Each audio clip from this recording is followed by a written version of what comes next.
Well, ডেটটা ছিল 14ই August. 15ই আগস্টে প্রচণ্ড ভিড় হবে সেটা এড়ানোর জন্যই 14ই আগস্ট বুক করে চলে গেছিলাম মন্দারমণি। শ্যামলী পরিবহনের বাস বুক করেছিলাম, সেই বাস এসপ্ল্যানেড থেকে আসবে। আমি সাঁতরাগাছির আগে একটি স্টপেজ থেকে সেই বাসে উঠি। বাসে ওঠার সময় যে দাঁড়িয়েছিলাম সেই স্টপেজ থেকে এত বৃষ্টি শুরু হয়, তুমুল বৃষ্টিতে ভিজে বাসের ভেতরে এসিতে উঠে ঠান্ডার মধ্যে আরও বেশি জবুথবু হয়ে ঠান্ডা গরম এবং তার মাঝে সানডে সাসপেন্স শুনতে শুনতে সুন্দরভাবে চলে গেলাম মন্দারমণি। মাঝখানে 15-20 মিনিটসের মতো একটা হল্ট ছিল।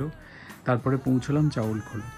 চাউলখোলাতে নামার পরে সেখান থেকে অটো ধরতে হবে, তো অটো ধরলাম। অটো বা টোটো এনিথিং অ্যাভেলেবেল। আধ ঘন্টা মতন সময় লাগে মন্দারমণি বিচের কাছে যে রিসর্টগুলো আছে সেখানে পৌঁছানোর জন্য। আমার মন্দারমণির বিচের সামনে রিসর্ট অলরেডি বুক ছিল। আমি সেই রিসর্টে পৌঁছোই এবং রিসর্ট